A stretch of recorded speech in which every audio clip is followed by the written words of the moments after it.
Listen, I want to thank everybody for being here as we report on this devastating tragedy.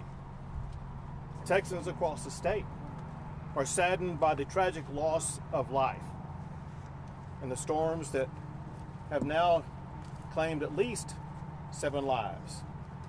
There's no information that there's more than that who will be found deceased, but we know at least 7 have lost their lives. Another, at least about 100 people have been injured. It's hard to tell with certainty right now on that number, but based upon those who have already reported, as well as information from local officials, we estimate there being close to 100 people who were injured. More than 200 homes and structures were listed as destroyed. Another more than 120 were listed as damaged. I'll be shocked if those numbers are not increased as further assessments are made. And right behind us is a gas station which has now gone viral across the country. I saw the harrowing video inside the Valley View gas station as the tornado passed through, with the people stockpiled in there clinging to safety. It truly is a miracle that everybody made it through the devastation that destroyed that gas station, that they made it out alive. Candidly, it's been a harrowing week with lives lost, property reduced to rubble. The hopes and dreams of Texas families and small businesses have literally been crushed by storm after storm. This storm that we are talking about right now is a storm where the tornadic activity traversed about 50 miles. That may not include even further areas around here where there is even more damage being reported. At the same time that we are going through the heart-wrenching loss of life, including the heartbreak of a family losing a 2-year-old and a 5-year-old child. When they woke up yesterday, they had no way of knowing how the family would be literally crushed by this horrific storm. But we've seen, amidst all of this tragedy, some heroism by people behind me, heroism by people who will never be known. We've had first responders step up and be involved in rescuing people, perhaps saving lives. The volunteer fire departments in this region have received rave reviews for their response to these storms. Texas Task Force 1, which is involved in search and rescue operations, has been their typical outstanding self. Law enforcement has stepped up and helped out. Local, state, and federal officials have all been a part of this solution process. But in typical Texas fashion, we have friends and neighbors and fellow Texans just helping out one another. And that's what we have come to see time and again in our state. It's one thing that makes Texas so exceptional, and that's the character of our fellow Texans who will drop everything to help out their fellow residents. It's a reminder that our lives, they're not measured by the adversity that we face. Instead, they're measured by how we respond to that adversity. Texans are responding with our typical care, love, and generosity that we have for one another. We know that it's not only this region that we're in right now that's been devastated by destructive storms. It's happened all across the state. Before today, I've already declared a disaster in 102 counties across the state. At this moment, I'm going to add 4 more counties to that count.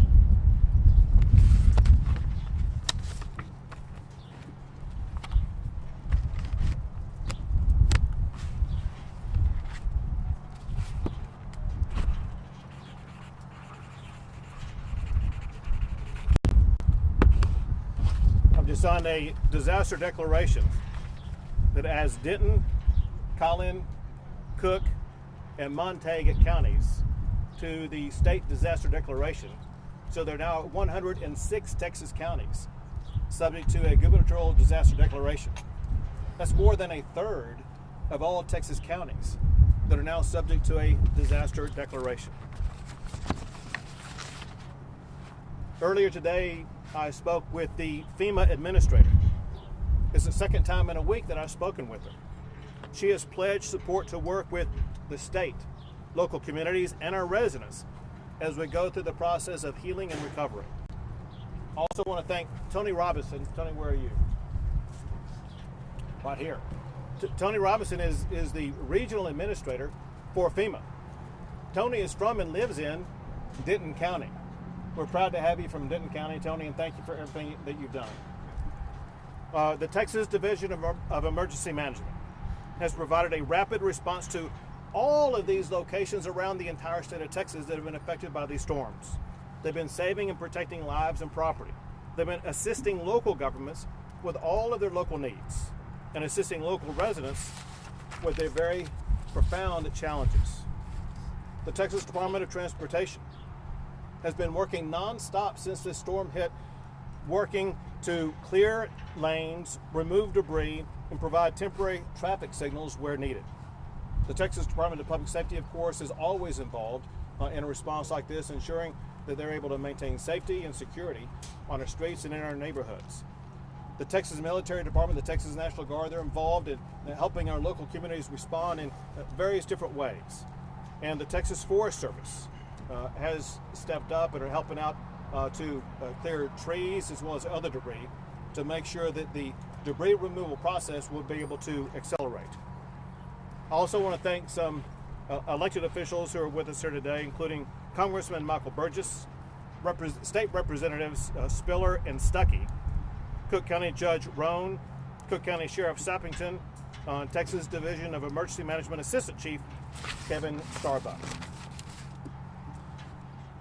We now move into a different stage as we respond to this devastating storm. Texas will remain engaged and involved with these communities until that process is completed. The first thing we're doing, which is going on as we speak, and that is to make a final round of search and rescue operations just to see if there's anybody else out there who needs to be rescued. Then we move to full aid, support, and supplies, where people need immediate assistance. And we have great volunteer organizations that stepped up and started providing that overnight. For example, on aid and supplies, we have Valley View Methodist Church providing food and water. There may be some others providing food and water also at the same time. I would not be surprised. There's an urgent need for housing for all these people who have been displaced. Temporarily, the First Baptist Church Community Center is taking a lead in providing that, as well as the Red Cross. And very importantly, anybody, this is information that you as the media need to be a part of it in getting out, and that is anybody who's been harmed in any way by the storm. If you have insurance, you need to make sure you contact your insurance company ASAP. Get them involved in the process. The other thing is, we as a state, whether it be State of Texas Division of Emergency Management or local officials, all of us are working together on a similar project, and that is to make damage assessments. In order for Texas and this region to be able to qualify for federal assistance, we have to submit information to FEMA about the total damage assessments. I need the media to help us out by getting this website address out, and that is damage.tdem.texas.gov. That's the website you go to report any type of damage. Again, that's damage.tdem.texas.gov. Also, as you can just tell by looking around, one of our foremost tasks right now is to be involved in the debris removal process. That process will continue until we remove every last part of debris. And then we get into the rebuild phase. again, if you have lost a home or other structure, you need to first look to your insurance company to see if you have coverage. If you do, they will be first in line to make sure you receive the money that you need to rebuild. In addition to that, there will be the possibility of disaster assistance, and again, that goes back to reporting damage to damage.tdem.texas.gov. You know, amidst this rubble, when arriving here today, I drove up this road right in front of us. As I was driving up that road, you could see all of these RVs that were crushed and truly nothing more than rubble. You see what's behind you and what's in front of you.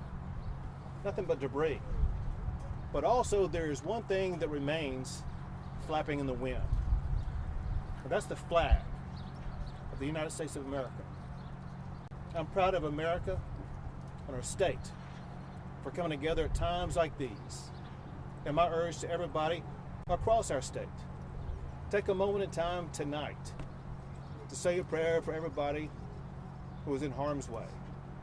They need your prayers. They need your support. And God willing, we will help them rebuild their lives as quickly as possible. Now I want to turn to Judge Rowe, County Judge of Cooke County. I would like to, first of all, thank everyone that's here. I would like to thank everyone who has taken part in the effort since last night, since the horrible storm that we had. I would like to compliment and thank the commissioners of Cooke County, who all have been here since countless hours since yesterday, taking care of debris, taking care of people, taking care of whatever needs to be done. I'd like to make sure that Ray Fletcher and the TDEM people that have been here, and all other people that have come here, get their recognition. And at this point in time, to follow up on what the governor just said, I would like to take just a moment, if you would, and I would like everyone on your own just to say a silent prayer for those that we have lost, our neighbors, our friends, and those of Cooke County that are no longer with us.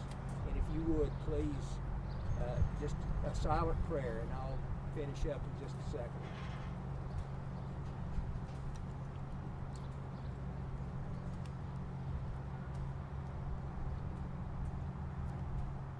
Thank you very much.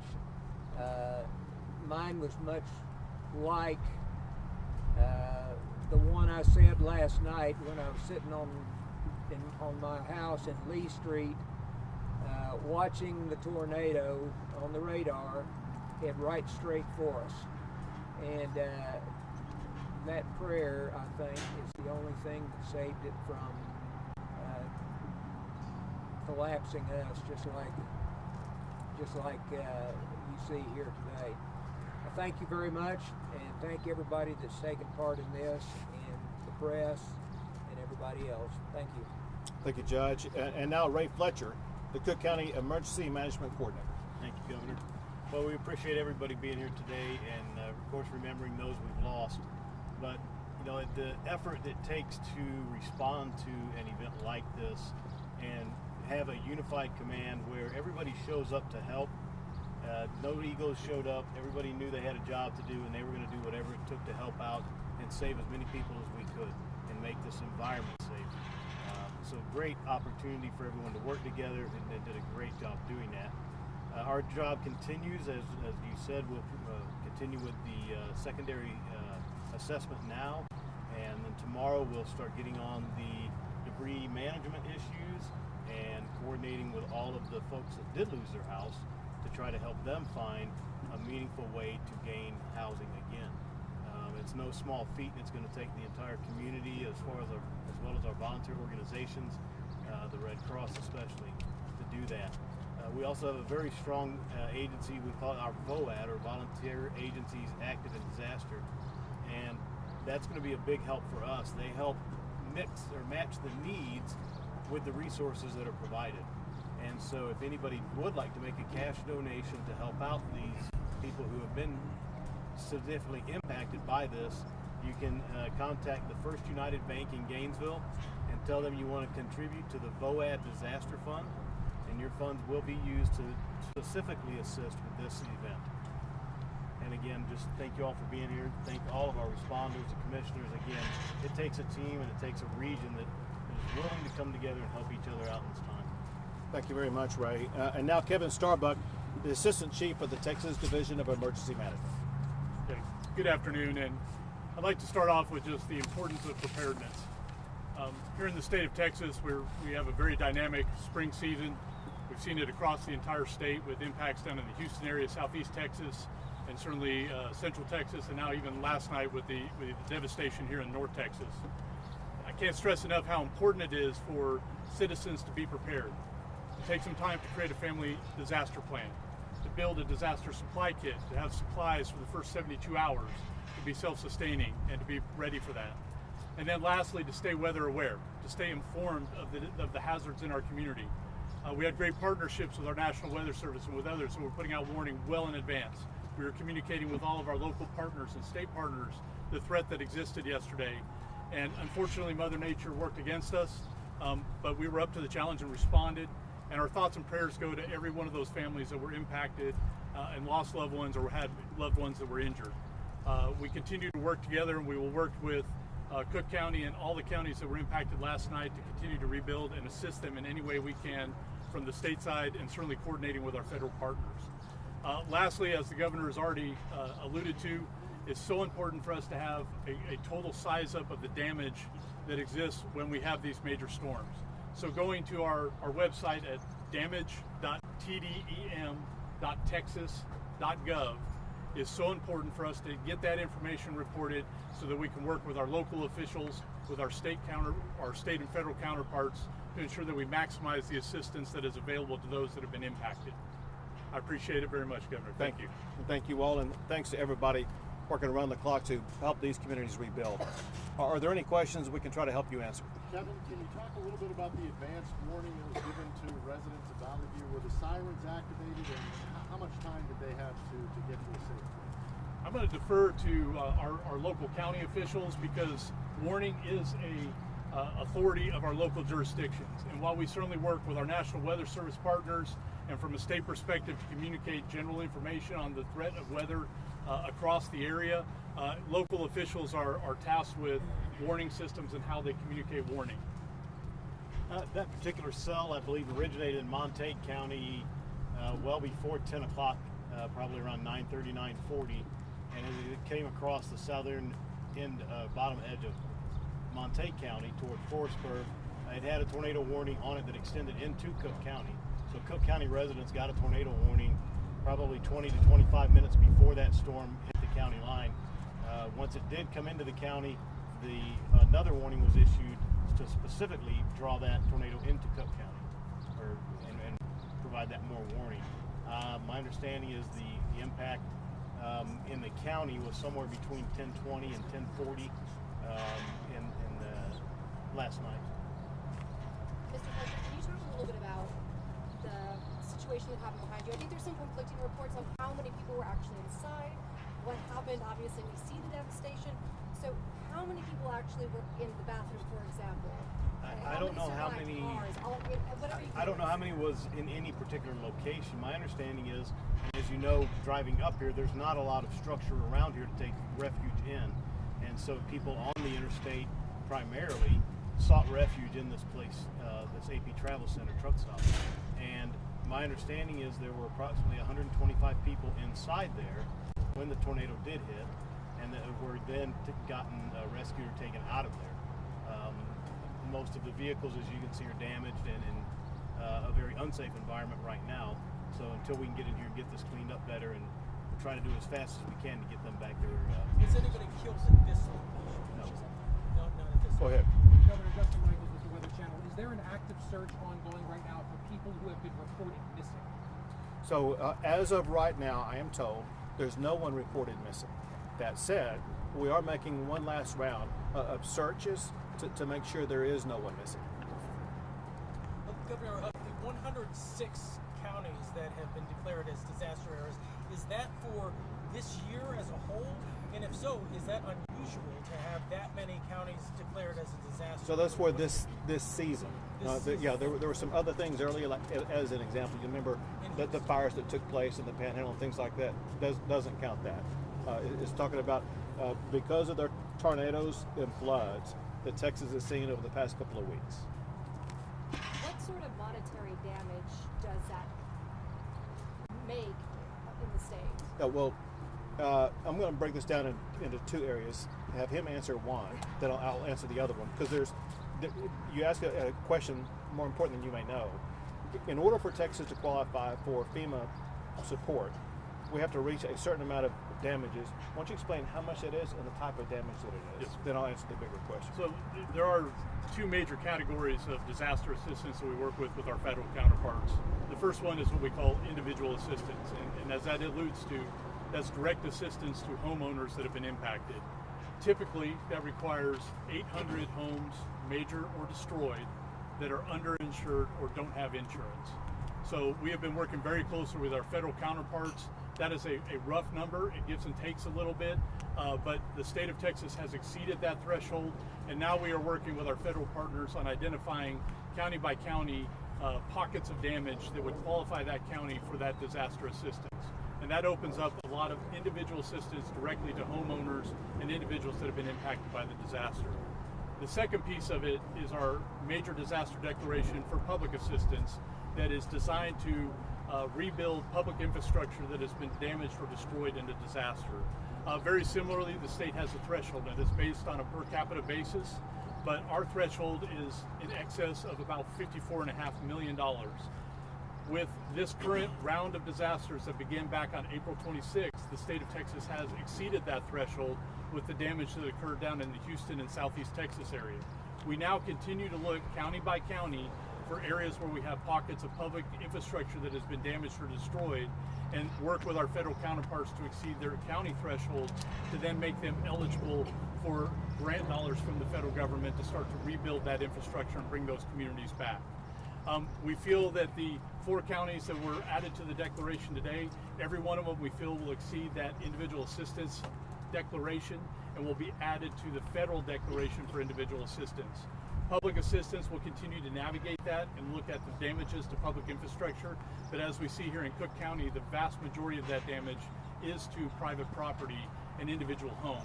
So it may not exceed that public assistance threshold, but we certainly are never going to stop until we overturn every rock and look over every piece of information to make sure that we maximize the potential benefit to our communities that are impacted and the individuals that have lost so much.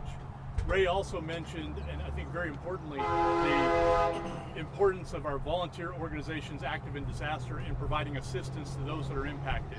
There are so many opportunities to go to those classic agencies that we all know, the Salvation Army, the Red Cross, Team Rubicon, and others.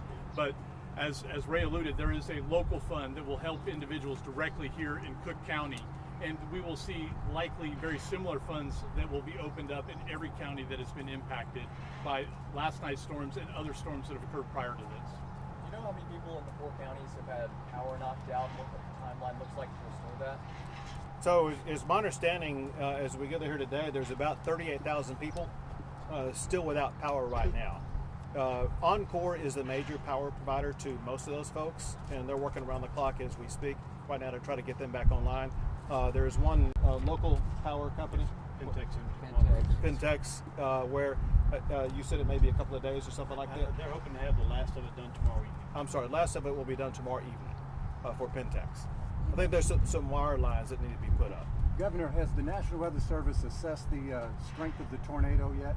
So they have. We got a report on it, and if you don't mind, we can call her up. She can. So why don't you come on up? You can step right here. Step on in here, or you can have a seat, and she'll give you the full report.